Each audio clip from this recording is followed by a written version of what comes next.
Welcome to the To Love, Honor, and Vacuum podcast. I'm Sheila Wray Gregoire from ToLoveHonorAndVacuum.com, where we like to talk about sex, marriage, and everything in between. And what is in between? I don't know, but we're going to talk about it today. Yep. Okay.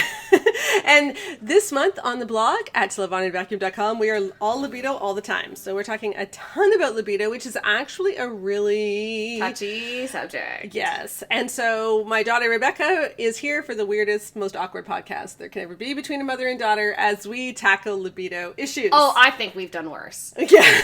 I'm going to be honest. Yeah. I think this has been worse. And you have no idea how hot flashy I am right now with the lights on me in my closet beside my big bathrobe. So here we go. Libido's really hard to talk about because there are so many different issues, and I have tried so hard to give advice for different scenarios this month and in the posts that are coming up this month. And it's just really awkward because whenever you talk about stuff, people see it through their own lens. Yeah, and the thing is that if anyone wants advice on libido differences, no matter what we say, they're going to be mad. Yeah. Right? Because people either want less sex than their spouse and they're mad that their spouse wants sex, or they want more sex than their spouse and they're mad their spouse doesn't want sex. And unless we say, yeah, you should never have to have sex, or yeah, you should be able to just collect your dues whenever you want, people are mad. Right. And we're not going to say either of those things. No, because they're not true, and which is what I was trying to say last week, which is, if I'm arguing against Z, like if there's a spectrum that goes from A to Z, and I'm saying Z is not true, people think I'm saying A is true. Yeah, exactly. But if you're saying not Z, you might just be saying M or even T. Exactly. It's just not Z. And if you're saying not A, it doesn't mean you're saying Z. Yeah. You might be saying E or F. Exactly. So it's like these things are all in a spectrum. And speaking of spectrums, we have some great reader questions that I think are going to illustrate how all of this stuff plays out in different ways. We don't even understand what the words high libido and low libido mean. No. Because there's a big difference between having the higher libido and having a high libido. Mm-hmm. Someone can have a higher libido in their marriage and they want sex once or twice a month, but their spouse only wants it once every 6 months. Right. Yes. And a higher libido just simply means that you have a higher libido from your spouse. And so that's just situational. Exactly. Having a high libido is really, well, that's really why I wrote the post on Monday, which we will put a link to in the podcast description, which is, what is a healthy frequency of sex in marriage? And let me say that I have been writing about sex for 12 years and I've never actually addressed that because I hate talking about what's normal. Yeah, because we don't want to give people prescription. We don't want to tell people, oh, like you should be having sex X times a week, because that just leads to obligation and duty sex and feelings of guilt, like, oh, I'm not doing it enough, or feelings of frustration if your spouse isn't giving you enough, and it loses the nuance. Like, okay, say we want to aim for having sex as a couple 3 times a week. Okay. But then, like, your mother-in-law visits. Mm-hmm. Do you still have sex 3 times that week? Right? Like, it's like, then if you don't, then what, is your spouse going to be mad at you? So stop focusing on frequency is not always helpful. Right. And so I for 12 years, I didn't write about it. But then I realized when we're talking about libido, I have to write about it because we do have to talk about what's actually healthy, because a lot of our questions are getting into the unhealthy range. Yeah, and so like, if you don't believe that I should have sex 5 times a week, are you saying I should only have sex 5 times a year? No, of course not. Yeah.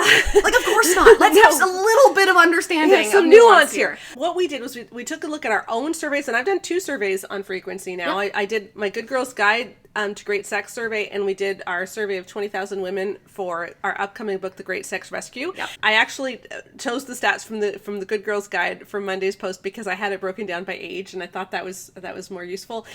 We didn't break it down by age; we broke it down by years married for The Great Sex Rescue, because we had already asked like 150 questions and we didn't want to add age because we were trying to cut questions. Wait, our survey was originally like 400 questions. It was crazy. When we put it into our survey developer, it said the average time to complete this survey will be 4 hours and 13 minutes. Like, oh no. Dear. So we cut so many. But you know what we found, or in the Good Girls Guide to Great Sex, in that survey, like roughly 43% of marriages had sex less than once a week, and that's roughly. And then I had it broken down by age, and then we looked at other surveys, other peer-reviewed surveys, some huge surveys, and the average amount of time that a married couple has sex in a year is roughly 51 to 53 times. So around once a week is average. And what studies have shown is that having sex at least once a week is very healthy for you. Yeah. Like, this is a very good thing to do. Beyond that, it's still great, but there's a law of diminishing returns. Yeah, like having sex twice or 3 times a week might be fantastic, but get up to 8 times a week, and we're just not seeing the benefits Right, anymore. and also, like, the jump to the benefit from once a week is much greater than the jump to the benefit for 2 times a week, or 3 times a week, or whatever. And in fact, when you get into to the more times a week, it isn't necessarily related to marital satisfaction. And when they've looked at marital satisfaction, the quality of your interpersonal relationships, the quality of the sex you're having, and the frequency of sex, frequency is the least associated with marital satisfaction. Yes, exactly. Frequency of sex doesn't really mean that you're in a good marriage unless that sex is good. Yeah. And so we often think, well, if you want a better marriage, just increase the frequency, but that's not what the studies show. The studies show if you want a better marriage, change the way you react to one another, treat each other better, and make sure that sex is a good quality. So it's like sometimes we make too big a deal out of frequency, and that's why I wrote Monday's post, and all the stats are in there, all the studies are in there, I've got links to them all, you can go take a look, but I just wanted to say, okay, this is our benchmark. We're not saying this has to be true for everybody, but in general, this is what is healthy, and so let's not, we need to keep that in mind when we're looking at frequency questions. Yeah, and so we're saying that, like, according to research, between 1 and 3 times a week seems to be ideal for most couples. Yes. Right. And one of the reasons that I wanted to say that from the start is that we get this idea that more sex is always better. Yeah. But just as you can have too little sex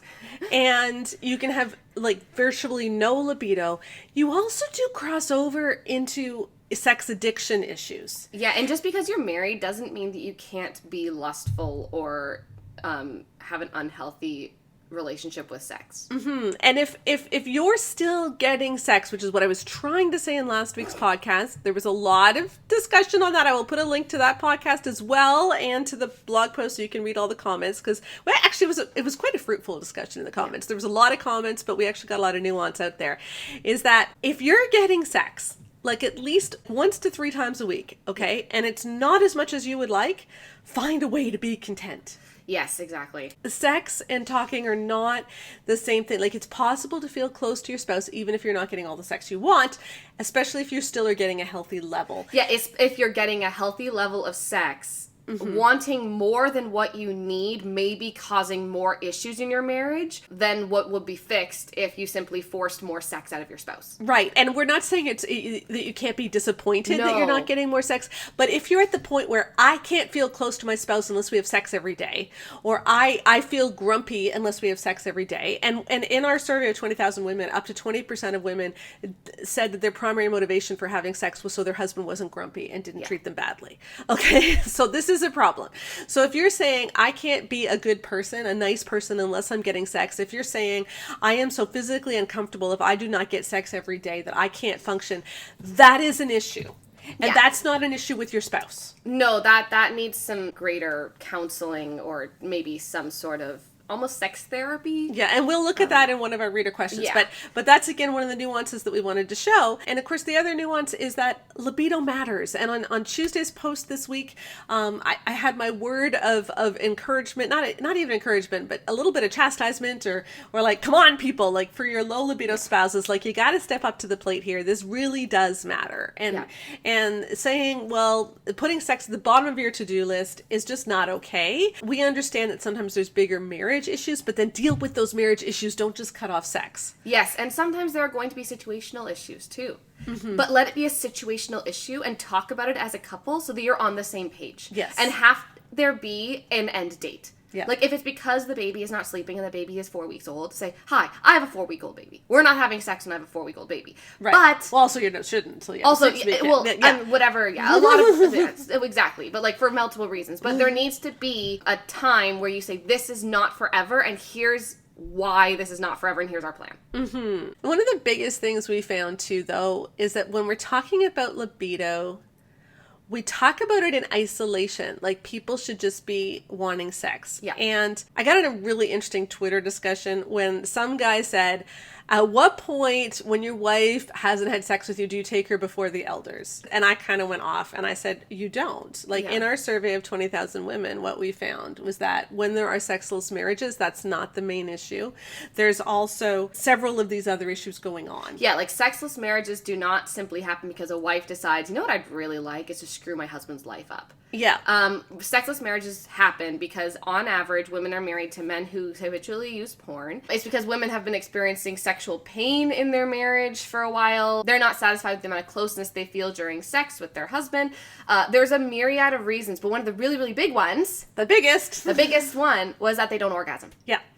Women who do not orgasm tend to stop having sex. Yes. That just seems to be one of the biggest predictors. Yeah. So a woman doesn't say, you know what, sex is awesome for me. I have an amazing sex life. It is satisfying. I love sex. My husband knows exactly how to push my buttons. And so I'm just going to stop having it because I want to be mean to him. Yeah. Like, and that may sound silly, but that's not really what happens. But that's what we get told a lot by commenters, where it says, my wife just stopped having sex out of the blue because she wants to manipulate me and she wants power over me. And our survey found that it may feel like she stops having sex out of the blue, but she may have never had good sex. Frankly, in your marriage, she may have been always disappointed with sex. Yeah. The biggest predictor for not having sex was not having an orgasm, and the biggest predictor for having an active, satisfying sex life was having an orgasm. Yeah, one of the biggest predictors. Yeah, and so when we talk about libido, and when we talk about frequency of sex, without also talking about women's pleasure, we're missing probably one of the most important parts of that conversation. Yeah, because when a woman has really low libido, there's a lot of different reasons for it. But one of the big things you can do to kind of prevent there being a low libido issue is give her a reason to want sex from day one. Yeah, I mean, just think about this. Okay, here's how the argument goes, and this is what the pushback I was getting on Twitter is, no, you don't understand. It's not about that at all. It's the fact that women are selfish and use sex to manipulate. Okay, if we think that women primarily use sex to manipulate and that women are selfish, then our assumption is she doesn't like sex.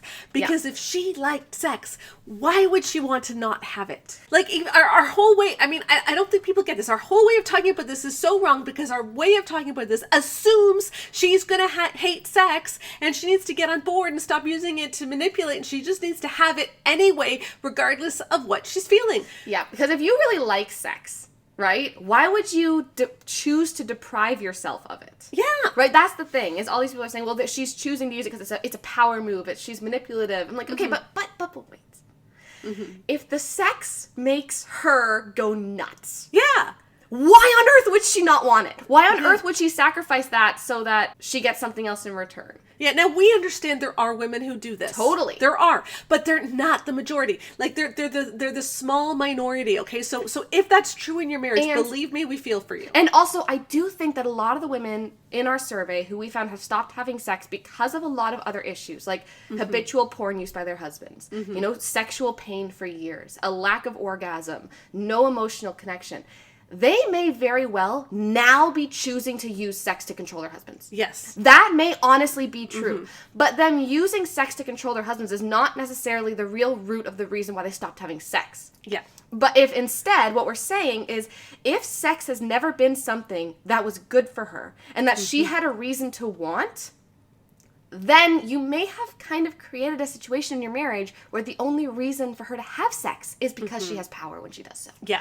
So if you want to have a sex-rich marriage, like a sex-filled marriage, a sexy marriage, you know, the kind of marriage that you dreamed of when you were incredibly young and virile and, you know, that kind of marriage, you gotta give her something to want.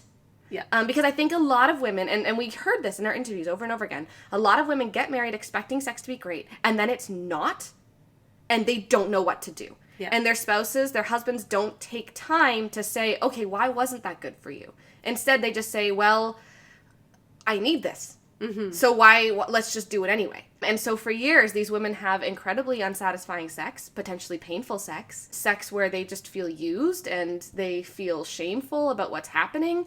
And after a while, they just decide, well, frankly, I'm sick of this and I don't want it anymore. And what would have happened if those husbands at the very beginning, instead of seeing this as something that wives don't want but he needs, had said, wait a second, you're capable of multiple orgasms. So if you're not multiple orgasming, I'm obviously doing something wrong. Mm-hmm.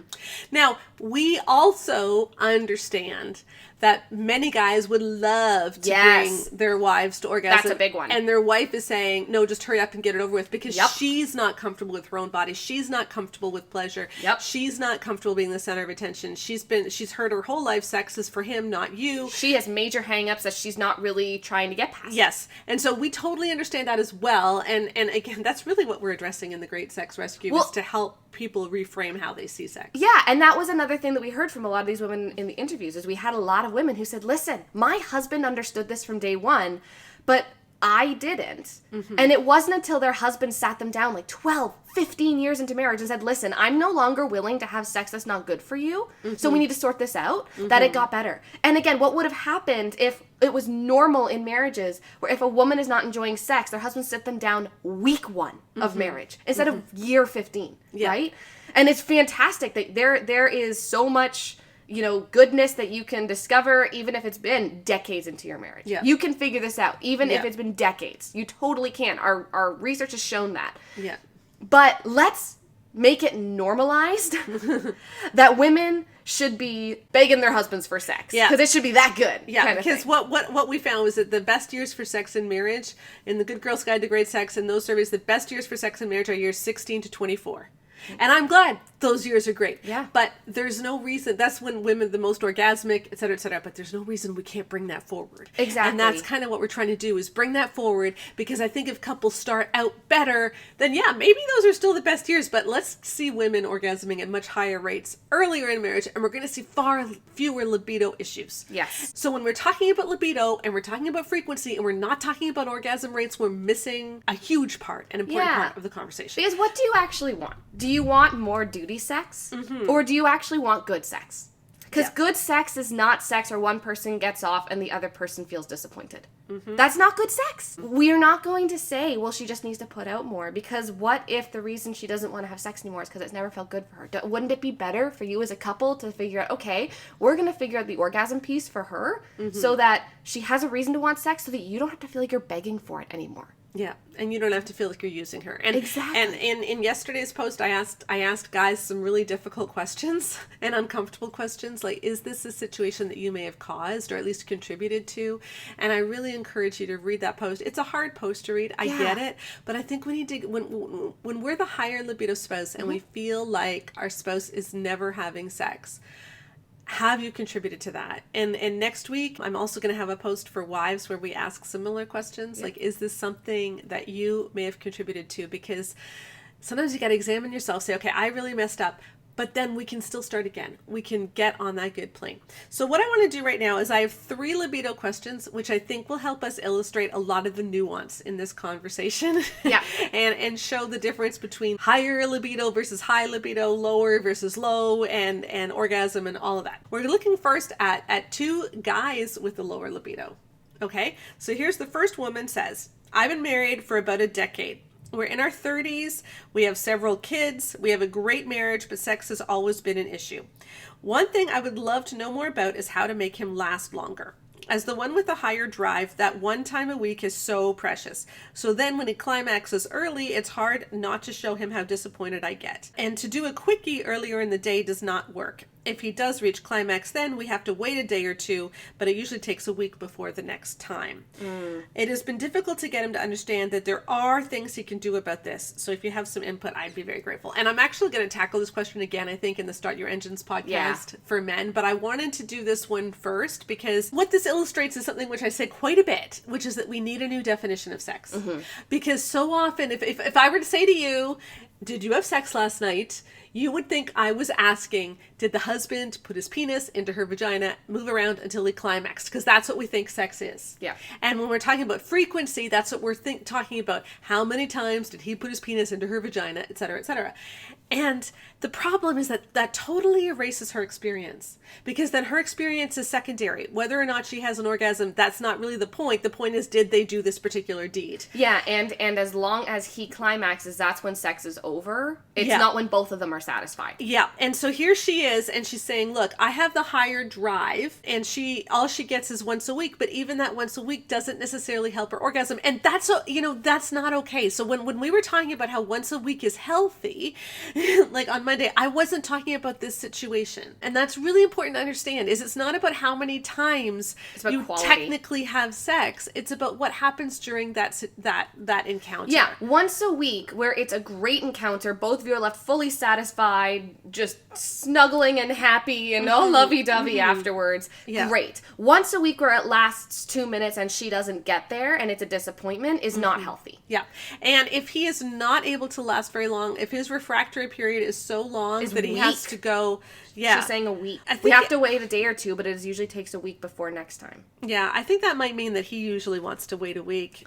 But if the refractory period is a day or two... Yeah, the refractory period, and by that what we mean is after a man reaches climax, he usually is unable to get an erection and reach climax again for a time. That's Women do not have that. That's why women can have multiple orgasms. We can orgasm and then keep going, but men have that refractory period. Usually the refractory period is a matter of hours. Is a matter of hours. It's not a matter of a day or two. And that doesn't mean that sex feels great after, there's a lot of men who can have sex and then a couple hours later have sex and it feels totally fine. A lot of other men, like when they have sex, they really do need a little bit of time because they're just overly sensitive for a while afterwards, but it's not that they're not able to do it. It's not that they have premature ejaculation and then they can't get it back up for a while. That's not what's normal, and so that's the concern here, is that it's very, very quick, and then he can't do anything else for a matter of days. And if that's the case, like, you just got to see a doctor. Yeah, and the problem that we find is that when the issue is male sexual dysfunction,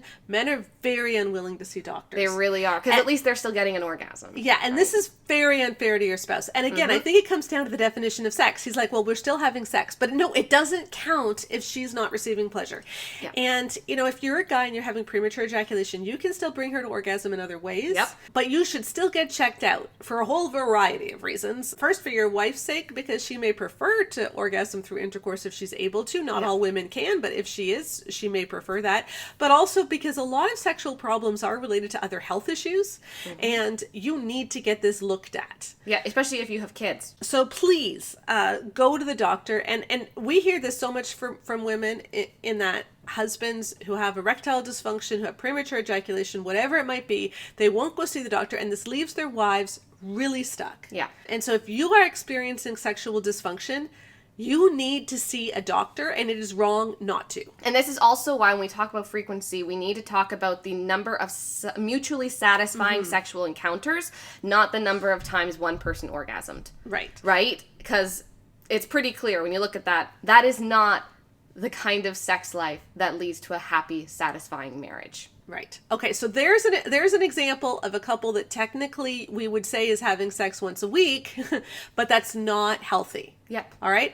Here's another story, another take on the whole frequency issue. And this is from another woman who has the higher libido. She writes, I recently got married and I've been dealing with a lot of unexpected anger. As I emotionally and mentally prepared myself for marriage, I was worried that I wouldn't want sex as much since I'm the woman and I'd have to prepare myself to have sex at times when I didn't feel like it and not feel used. That's what I heard from most Christian marriage advice. Both my husband and I assumed that he would want sex more, but we were wrong. I could easily have sex 4 to 5 times per week. He is interested in sex maybe 1 or 2 times per week. If we didn't have it at all one week, I don't know if he would miss it too much, though. My husband does not watch porn or masturbate. He just tells me and his guy friends that he feels so satisfied. He enjoys having sex when we have it, but he doesn't seem to miss it too much when we don't. I don't feel satisfied at all. I feel lonely, isolated, and angry. I don't know if it's my imagination, but I feel like a chasm is growing between us. He's the man, so I feel like he should be initiating and wanting sex more. I know this isn't necessarily true, but I just don't know how to not feel angry and trapped in a constant feeling of dissatisfaction and hunger for sexual connection with my husband. I feel like it would be easier not to be married because then sex wouldn't be an option at all. I do think he feels kind of smothered and seems to retreat more into work and video games, and I don't know if it's that he's worried that he isn't good in bed because I rarely orgasm, or maybe he's just introverted and needs more alone time than I do. Please help because I don't want to grow bitter and angry towards my husband, but I feel so much despair and loneliness and a level of anger that I've never felt before. Yeah. Okay, so here's a situation where they are having sex 1 or 2 times a week, and she would prefer it 4 to 5 times a week. Yep. And she's reacting with, I am so angry, I wish I weren't married. It would be easier not to be married. Now, you didn't read this very long letter, so we kind of shortened them so that you don't have to listen, like half the podcast isn't us reading people's questions. Yeah. But you didn't read one line that I think is really, really important in this. Okay. Which is that she says, I rarely orgasm unless I'm the one touching myself during sex. Okay, yes. Because here's what I think this sounds like. Okay. This sounds a lot like the first letter writer. Uh-huh.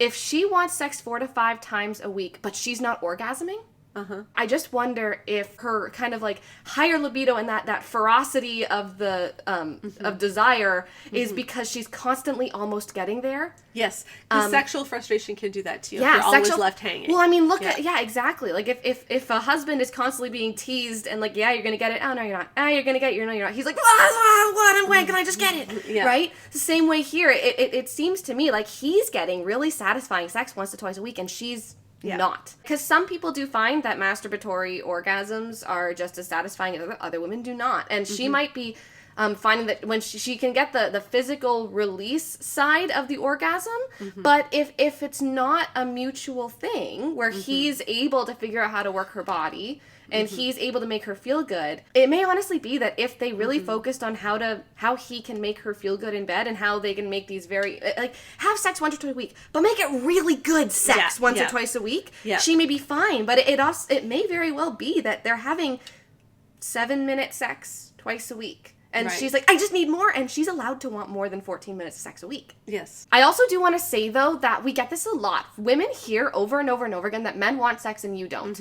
And so when she does have the higher libido, it becomes a personal attack. Because it's like, why don't you want me more? Why aren't you trying to jump me at every second? Am I not attractive? Do you not love me as much as I love you? Because we've been told that men experience love through sex. Yeah. So if he isn't constantly trying to jump your bones, but you want to jump his, you're like, oh crap, I love him more than he loves me. What's wrong with me? What's wrong with him? Why doesn't he love me? But like, hey, shocker, men are able to experience love through more ways than sex. You know, there also is that aspect.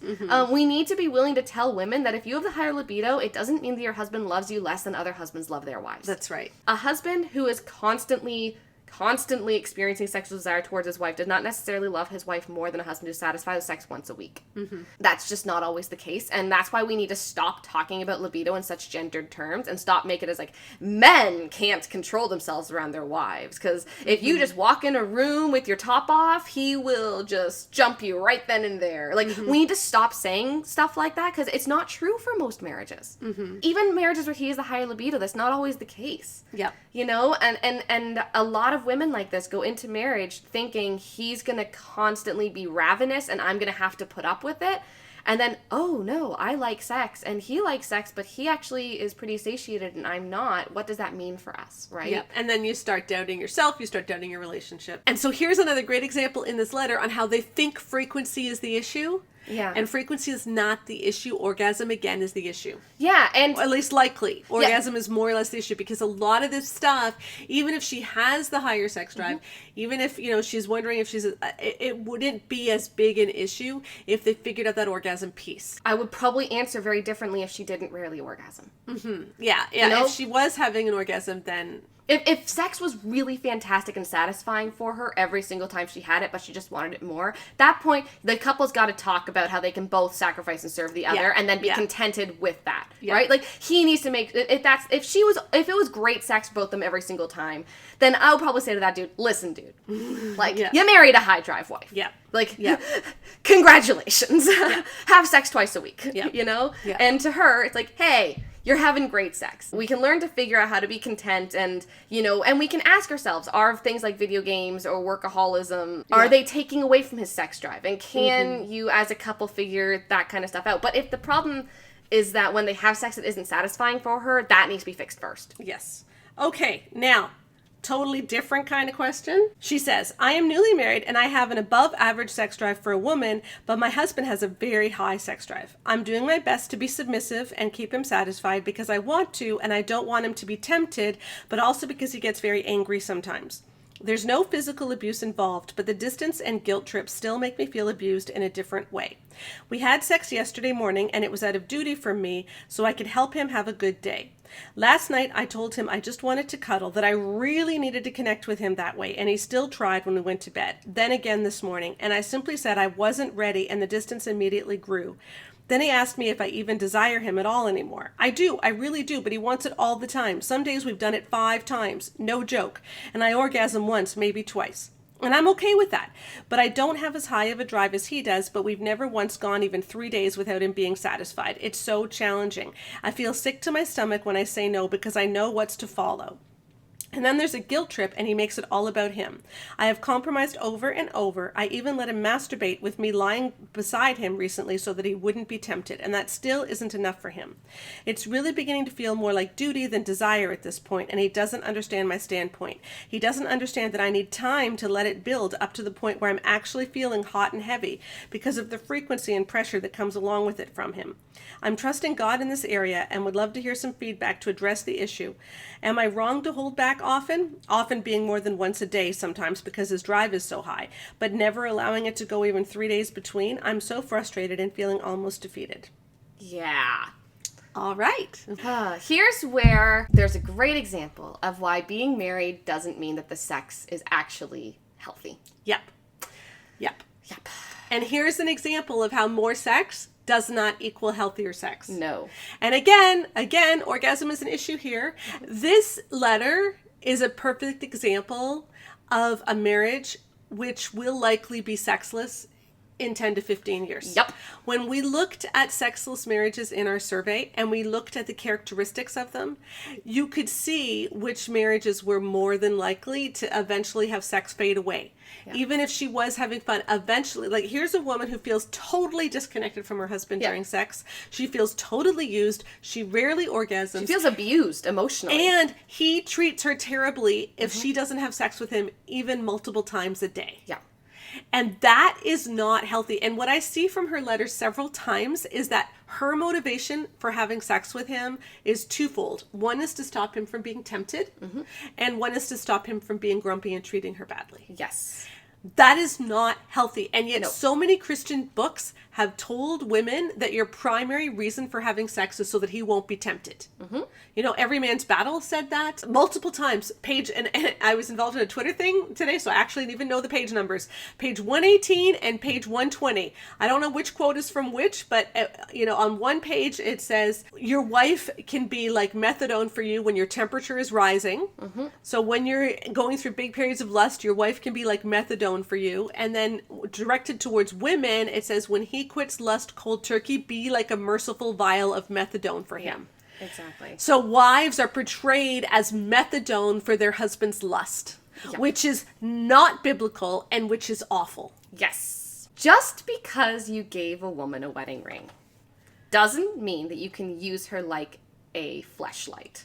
Is that too much? Or a sex doll, whatever it might be. Exactly, yes.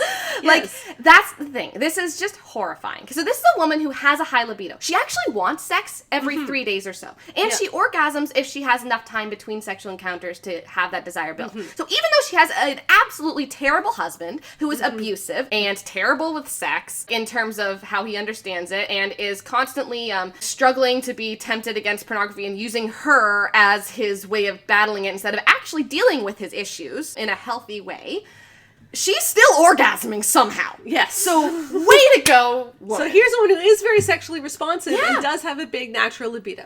And so he, however, is taking that and is going to systematically tear away at it by saying kill it. He's going to absolutely destroy it. He's going to say, yeah, I don't actually care about your experience at all. All I care about is masturbating into you as many times as I possibly can. I am sorry, no one needs to have sex 5 times a day. Yeah, and when you were having sex 5 times a day so as not to be tempted, you are treating her as a masturbatory aid. Yes. You are not making love, you are treating her as a masturbatory aid because that's all you're doing. You're masturbating, but you're using her to masturbate. Exactly. And I think these kinds of situations, if you are in a marriage, whether you're a man or a woman, and your spouse is using you purely for sexual release. If sex is about purely sexual release... Which, again, is what Love and Respect said sex was, so it's hardly surprising that Christians think this. If sex is purely about getting your jollies, getting the rocks off, getting your ejaculation quota for the week, if that is all sex is about,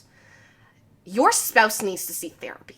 That is not healthy. It is not normal. And you do not need to be in a marriage where sex is like that. And if she refused to have sex with this man, that would not be wrong. Because he is being absolutely just disgusting. And honestly, when you treat a child of God like that, that is absolutely abhorrent. And that is not a marriage. That is having a harem. Just with only one woman. Yeah. And this is something that we brought up in the Great Sex Rescue. There's a huge difference between biblical sex and intercourse. Yeah. What this man wants is intercourse where he treats her as a masturbatory aid. And if she were to say to him, I want to make love to you. I want to have a passionate sex life with you. I want a godly sex life with you. And a godly sex life is intimate, mutual, and pleasurable. That's what it is. Intimate, mutual, and pleasurable. If she were to say, I would be happy to do that, but I will no longer be treated like a masturbatory aid, she would not be denying him sex. Nope. No. She would just be putting down a healthy boundary. I want to read to you something that the Apostle Paul wrote. This is 1 Thessalonians chapter 4, and I'm going to read from verse 3 down to verse roughly 7. I'll see how long I keep going. Here we go.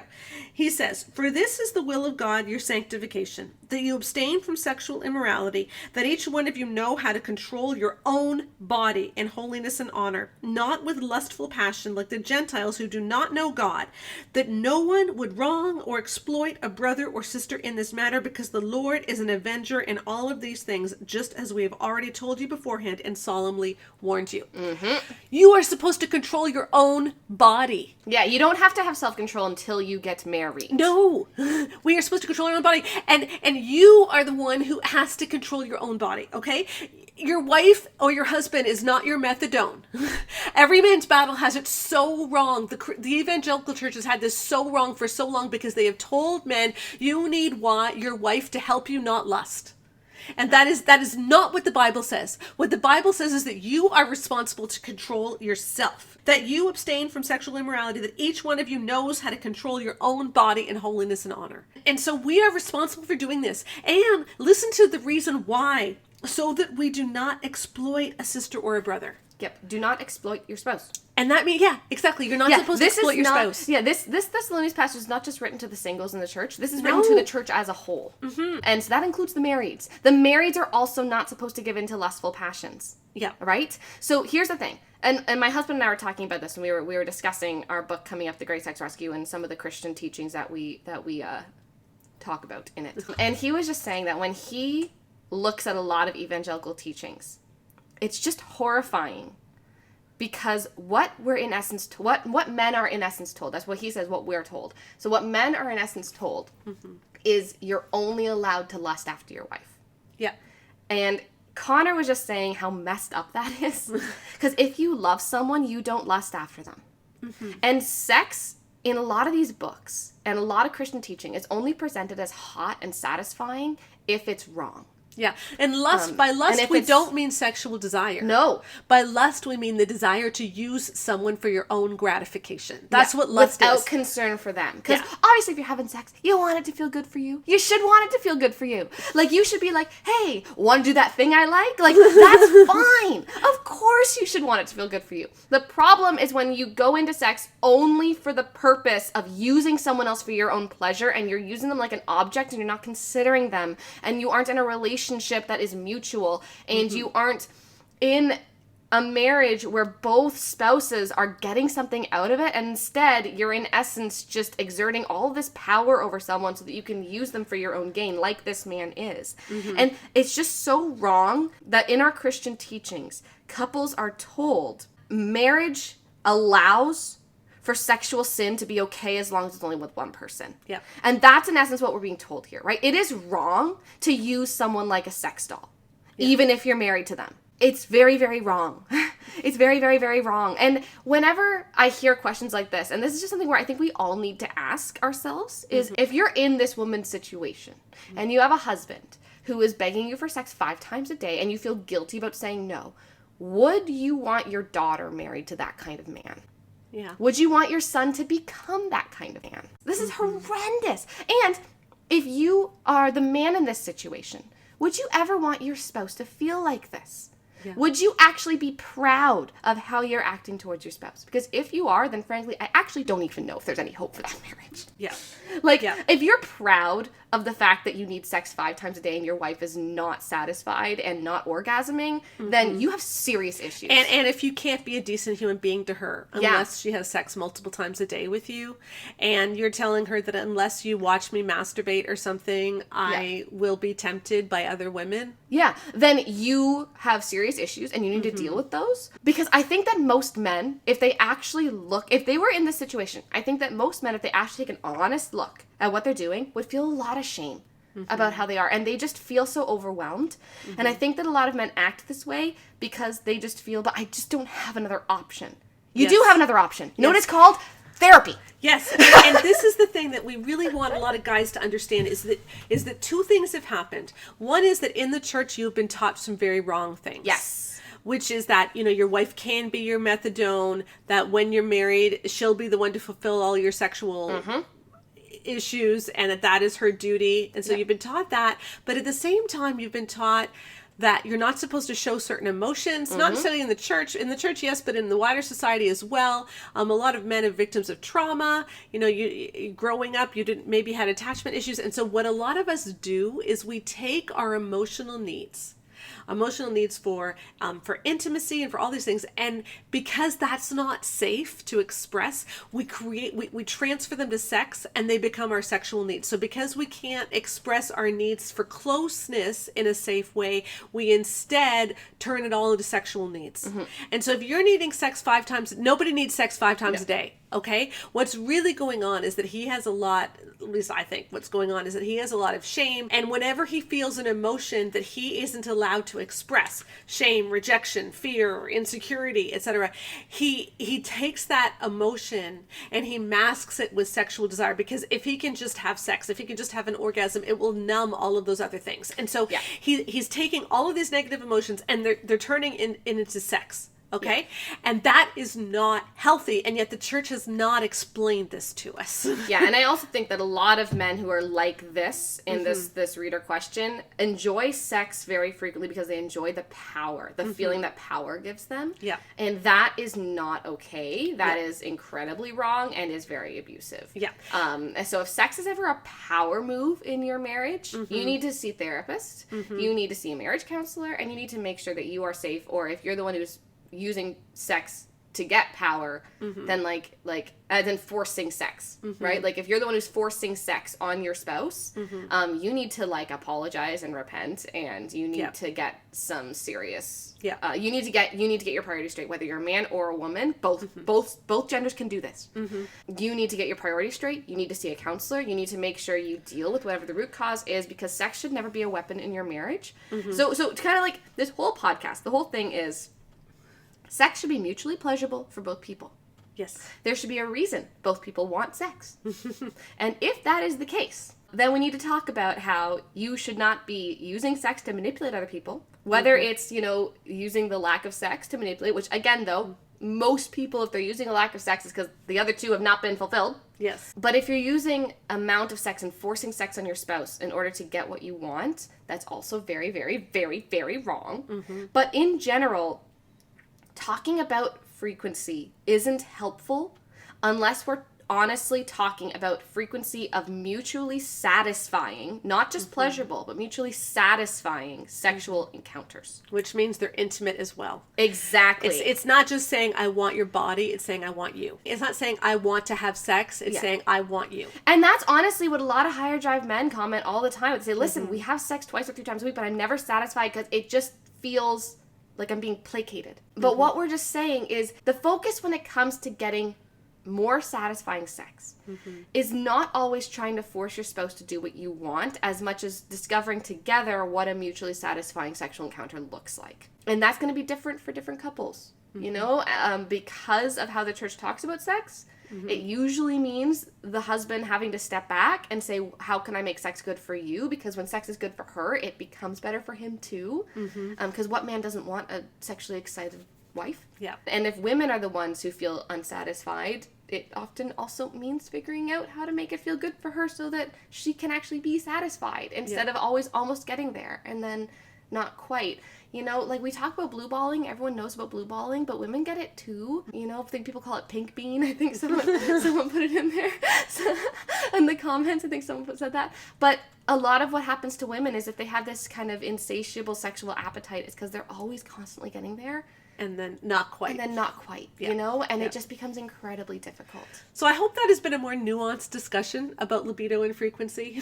And I hope that you'll see that it isn't as straightforward. And so my hope and prayer is that people will stop trying to make rules about how often people should have sex, and we'll start talking about what healthy sex looks like.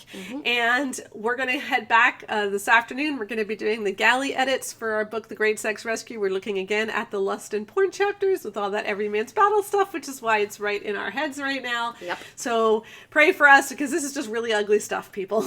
But we can do better, church. We really can do better. And in the podcast description for this podcast, I'll put lots of links to our posts on how to see every man's battle differently, how to have a different definition of sex, how to see sex as something which is mutual, and all of those posts that can help.